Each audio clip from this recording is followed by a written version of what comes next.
Alright, so here we are standing next to the Salt River. Actually, we're not. We're in a kitchen.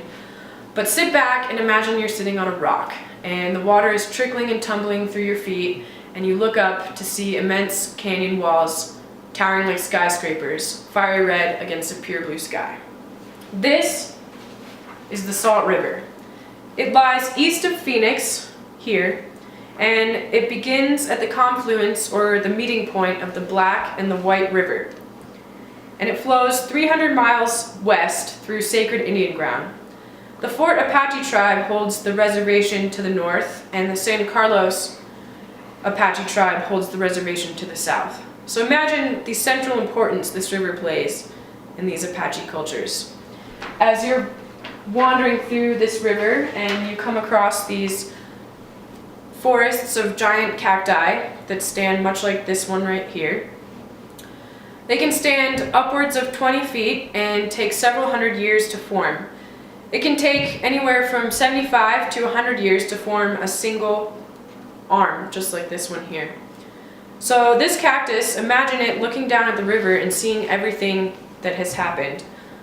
The water rising and falling, the canyons crumbling and tumbling, and all the rafts that have come through. They've seen it all. Every spring, mid-March to late May, several companies hold permits to take rafting trips down this river, as well as many people come here to take personal trips in their rafts. As you can see, it looks super fun.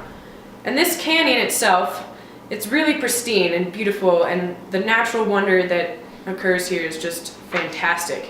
And all the companies that come through here and the people, they kept it that way. It gets used daily and people won't even notice because they pack in their trash and they pack it out. Except one year, these two unsuspecting rafters came through, and they came just above these falls here, Quartzsite Falls, and they ran into a wall. This wall had been there for hundreds of years, and you used to have to portage it with your raft. And they decided they didn't want to portage anymore, so they just went boom, blew the thing up. So now it's runnable, and it's a Class 4, one of the funnest rapids on the river, and it's great. Companies love it. It's a great place to be. But it brings up a huge moral dilemma of whether or not we should keep our natural environments pristine and in their original state, or whether we should alter them for our own use and benefit. It also brings up the question of how we should treat our sacred and cultural lands or artifacts, as this was on Indian, Native American land. So as you're wandering through this beautiful river, you'll see large canyons much like this, green contrasting against the red and the blue. You'll see it wind, you'll see it rise, and you'll see it fall.